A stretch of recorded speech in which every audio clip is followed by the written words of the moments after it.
Hi, I'm Peter Adamson, and you're listening to the History of Philosophy podcast, brought to you with the support of the Philosophy Department at King's College London and the LMU in Munich. Online at historyofphilosophy.net. Today's episode, The Good Place, Utopias in the Italian Renaissance. If you were given the task of designing a perfect city, what would you put in it? High on my own list of priorities would be plenty of green spaces, pedestrian zones, independent booksellers, coffee shops, and, of course, cinemas, showing silent films and other classic movies. I'd also have statues put up in the honor of my favorite philosophers like Plato, Avicenna, and Christine de Pizan, plus one of my twin brother, in part because he really deserves one, and in part because people might think it was me. I guess we should also have a statue of Thomas More, whose 1516 treatise Utopia is of course the most famous example of a project like the one I'm describing. Forget fantasy islands, More proposed a whole fantasy society, and the ideal educational, political, and economic conditions that would prevail there. It's convenient that I've already decided to have a statue of Plato, since More was in turn looking back to the Republic, the original utopia of the European philosophical tradition, in which Plato anticipated some of More's radical proposals, such as the common sharing of property. More's utopia illustrates a point that has so far gone largely unacknowledged in this podcast. I've been focusing on developments in Italy, implying that Renaissance philosophy began there, with the rest of Europe having to catch up later. This is a traditional way of telling the story, in part on the grounds that the quintessentially Renaissance movement called humanism was triggered by the presence of Eastern Greek scholars in Italy, and then taken up by Northern scholars, like Erasmus. But it's not as if Italian intellectuals were never influenced by the rest of Europe.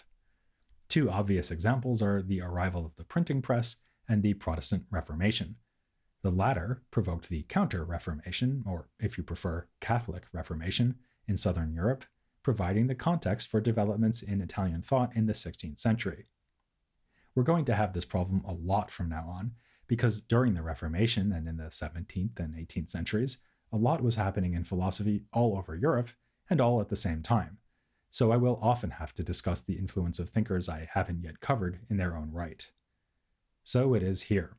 We'll look in depth at Thomas More when we come to talk about philosophy in Reformation England, but his Utopia turns out to be an important source for Italian intellectuals in the 16th century. Some of his writings, possibly including Utopia, were brought to Italy by his friend Antonio Buonvisi. Its initial publication caused little fanfare, but the Italian translation, which appeared in 1548, was a hit. It came with an introduction written by Anton Francesco Doni, which promised the reader, "You will find in this republic, which I present to you, the best customs, good orders, wise regulations, holy teachings, sincere government, and regal men. The cities are well established, as are the offices, justice, and mercy." Doni was inspired to write a short utopian work of his own, with the enticing title Wise and Crazy World, a dialogue between two characters named simply Wise and Crazy, Savio and Pazzo. The wise character tells his crazy friend about a dream he has had of a city where men are of one mind and all human sufferings are taken away. This was the opening salvo in a veritable barrage of imaginary polities. Around the same time, a work called simply The Happy City was published by a polymath whose name was Francesco Patrizzi. Obviously, he's not to be confused with the Byzantine scholar Ioanne Patrizzi, who we covered back in episode 319. The works of Doni and Patrizzi paved the way for the most famous Italian utopia, The City of the Sun, written by Tommaso Campanella in 1602, but first published only in 1623. 2 years after that, the Dialogues of Lodovico Zuccolo were published, containing a fourth utopian work called The Republic of Evandria, as well as an attack on the model for all this literary activity, Thomas More's Utopia. According to Zuccolo, More was less convincing than he should have been, that is. His ideal society was too much of an idealization, realizable only on the impossible assumption that the citizens of Utopia would all be perfectly virtuous and willing to live in conditions akin to monasticism. Fans of utopian literature might be tempted to respond that even if the ideal city or society cannot be realized, it might still serve a useful purpose by giving us something to aim at. But that sentiment had already been anticipated and rejected about a century earlier by none other than Machiavelli. In his Prince, he wrote with his characteristic realism and cynicism, "Many have fancied for themselves republics and principalities that have never been seen or known to exist in reality. For there is such a difference between how men live and how they ought to live, that he who abandons what is done for what ought to be done learns his destruction rather than his preservation. Because any man who under all conditions insists on making it his business to be good will surely be destroyed among so many who are not good." Machiavelli was writing too early to be thinking of More, or his Italian imitators, of course. He may instead have had Plato in mind. If so, he was giving Plato too little credit, since the Republic is far from optimistic about the prevalence of virtue in real Greek society, and goes out of its way to argue that the ideal society is genuinely possible, if unlikely.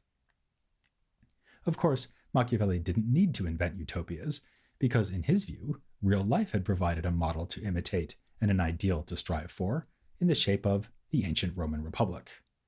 And the authors of utopian treatises also look back to antiquity. Patrizzi openly admitted that he was taking many of his ideas from Aristotle's Politics, albeit with a good deal of creative elaboration, and Zuccolo's Evandria is meant to be more realistic than Thomas More's Utopia, in part because it has so much in common with Rome. Antonio Donato, the translator of several of the Utopias, has commented that for Italian humanists, Rome was both imaginary and real. That's an observation you could apply with some justice to Machiavelli and his fellow historians, too. Something else Machiavelli didn't need to do, by the way, was look back to antiquity to find examples of people imagining states that don't exist in reality. It might be argued that the tradition of utopias in Renaissance Italy began well before the arrival of Thomas More's work, with treatises on architecture by authors like Leon Battista Alberti, Antonio Averlino, known as Filarete, and even Leonardo da Vinci. They explained the ideal way to lay out a city, as well as the ideal construction of individual buildings, with Alberti alluding explicitly to Plato's Republic as an inspiration.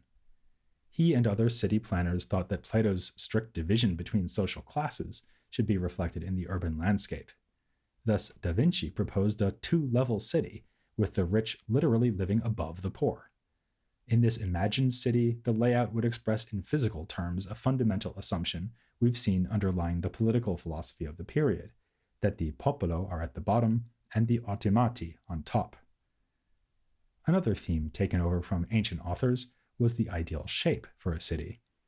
Plato mentions that the lost city of Atlantis was circular, and the great architectural writer Vitruvius, a major source for Alberti, suggested that a city should have its streets laid on a radial plan, like the spokes of a wheel.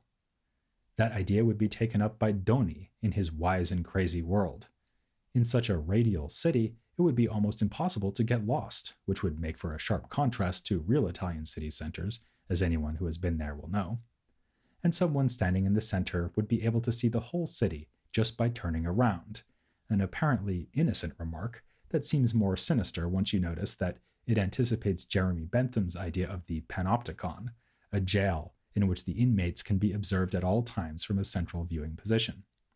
My ideal city would definitely not work like this, but that might have something to do with my real hometown, of which Ralph Waldo Emerson said, "We say the cows laid out Boston. Well, there are worse surveyors."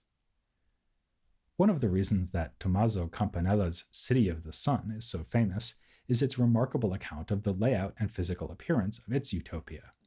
It has a series of concentric circular walls, making it almost impossible to take by military force, or so Campanella says, despite the fact that the Ottomans had not so long ago managed to batter their way through the formidable walls at Constantinople.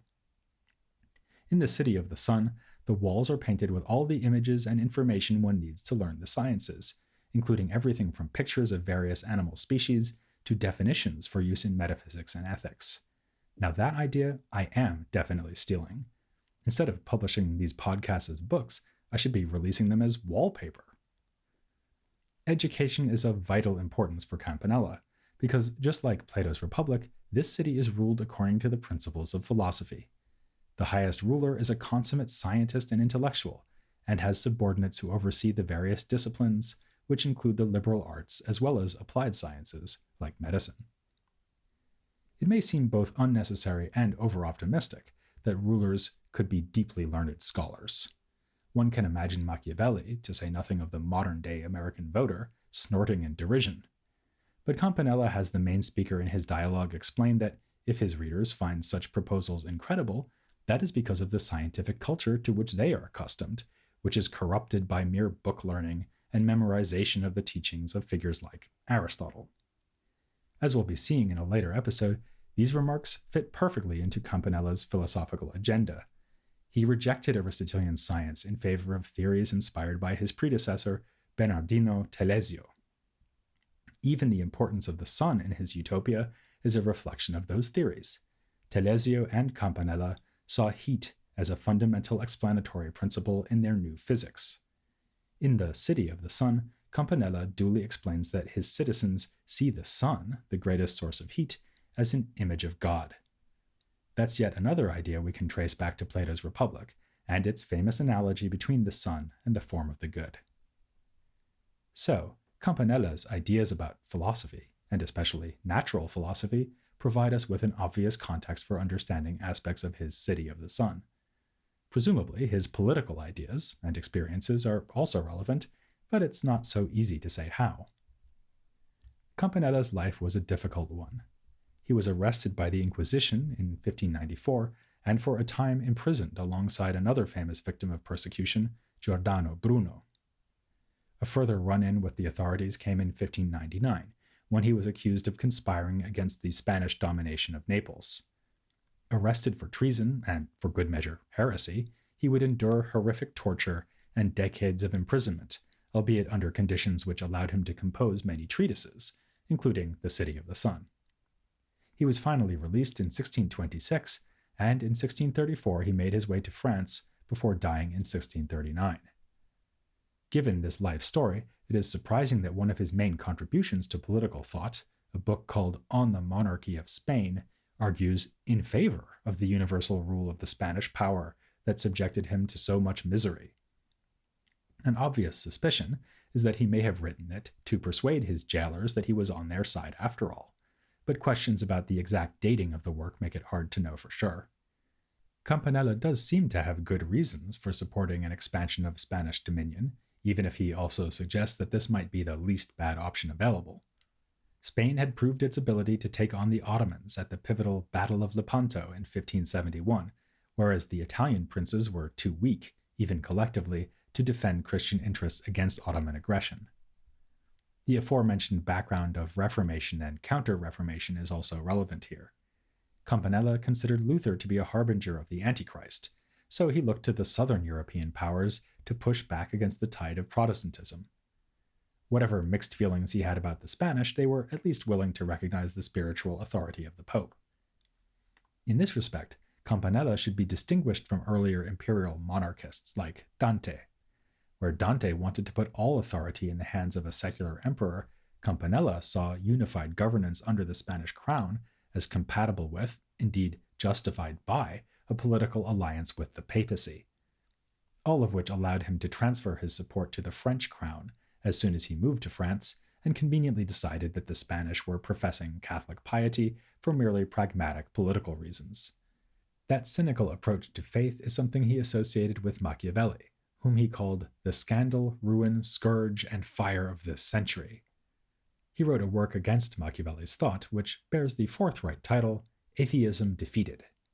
He was particularly outraged by the Machiavellian advice that rulers should instrumentalize religion as a way of binding together a political community. Often the most heated polemics are provoked by near agreement, and that may apply here, because Campanella also saw religion as a powerful source of social cohesion. And he offered some pretty Machiavellian thoughts on how the Spanish monarchy could exploit division between its enemies, for instance by lending support to the Calvinists in England to sow dissension there. But as we can see from The City of the Sun, in his ideal polity, religion would not be the tool of the ruler, but his central purpose. His political leaders are scholars and philosophers, but also priests, and his utopia is neither a principiate nor a republic, the two forms of governance considered by Machiavelli.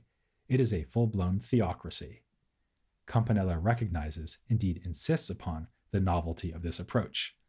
Because religion has never been truly central in historical governments, he says, there has never been on this earth a state wholly without injustice, without sedition, without tyranny. With this, Campanella can be seen as anticipating and answering a complaint about utopian treatises.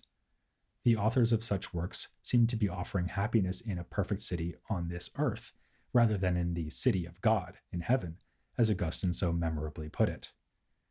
But for Campanella, the rational or natural religion observed by the people of his city would already be remarkably like a Christian community. He says that they have learned from their travels about other religions and particularly admire the Christian faith. Their customs even involve the confession and absolution of sins, a detail that may have been inspired by the rise of confessional culture as part of the Counter-Reformation.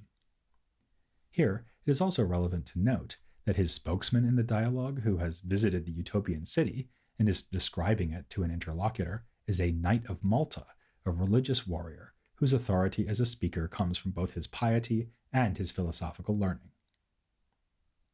These themes in Campanella's City of the Sun find echoes in the other Italian utopias.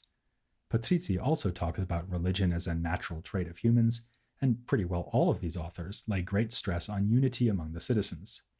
No trace of Machiavelli's productive class tension here.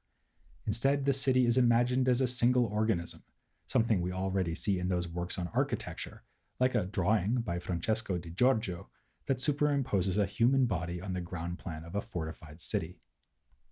For Alberti, this idea of organic unity was paramount in the making of individual buildings. He wrote that these should have that reasoned harmony of all the parts within a body, so that nothing may be added or taken away or altered, but for the worse, and that a building is very like an animal, and that nature must be imitated when we delineate it. But we see variety between the works when it comes to the groups of people within the utopian community and how they are meant to form a unity.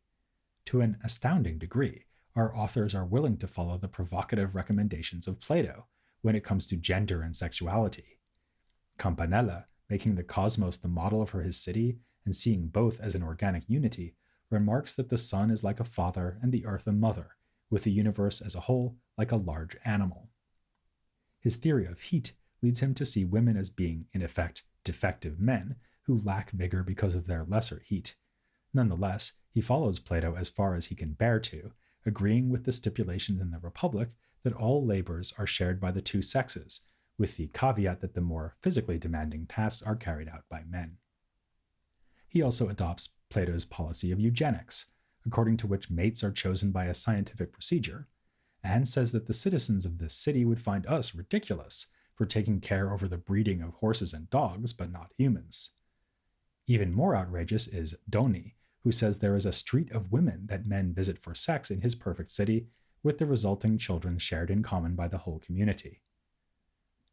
What about the economic classes, which played such a key role in the historical analyses of Bruni, Machiavelli, and Guicciardini? Of the four authors, Patrizzi is the most aristocratic in attitude. He identifies 6 classes, namely farmers, artisans, merchants, warriors, officials, and priests. Of these, the first 3 are useful workers supporting the elite, with only the latter 3 groups considered as full citizens. As Patrizzi puts it, the city consists of 2 parts, one that serves and is unhappy, the other part meanwhile rules and is blessed. It's therefore been commented that his happy city is a utopia for philosopher kings. The more satirical and antic Francesco Doni, by contrast, wants to get rid of class distinctions altogether. In his utopia, one person is not richer than another, and wealth is passed around so that everyone has the chance to enjoy it. This echoes a comment he makes elsewhere: why should the nobles have so much and everyone else so little? It's no coincidence that Patrizzi was born into a noble family, Doni into a poor one.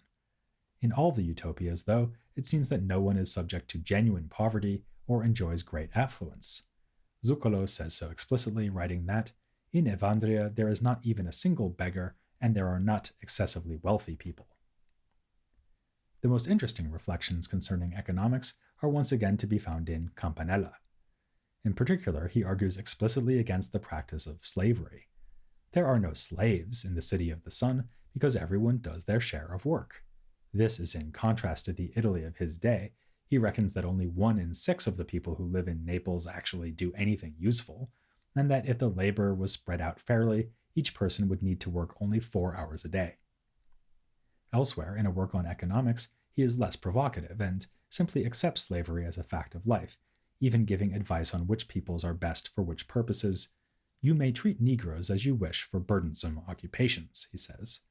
But he does not have a race-based theory of slavery or a theory of natural slavery like that of Aristotle. Instead, he seems to think the practice is a violation of nature, which is why he bans it from his Utopia and elsewhere writes that every human being is equal to every human being with respect to divine, natural, and civil commutative law. The economic policies recommended in these utopias are striking, but not stunningly innovative, since they echo the proto-communist ideas of Thomas More and before him Plato. Just as work is shared in common, so is wealth, and the citizens may not even have any use for money. In Campanella's city, money does exist, but only to trade with foreigners, and the people are said to be rich because they want nothing, and poor because they possess nothing. Thanks to passages like this, he has been hailed as a forerunner of modern-day socialism. His name is even inscribed on a Soviet obelisk. There's a certain irony here, in that the Italian Renaissance is sometimes seen as a kind of crucible for the birth of capitalism. The utopian thinkers dreamt about abolishing private property, but other writers were coming around to the idea that there might be advantages in a widespread human tendency that was wishfully eliminated from perfect imaginary cities: greed. You can bet your bottom dollar that it will be worth tuning in for the next episode to hear all about that, as we turn to Renaissance economic theories, here on The History of Philosophy Without Any Gaps.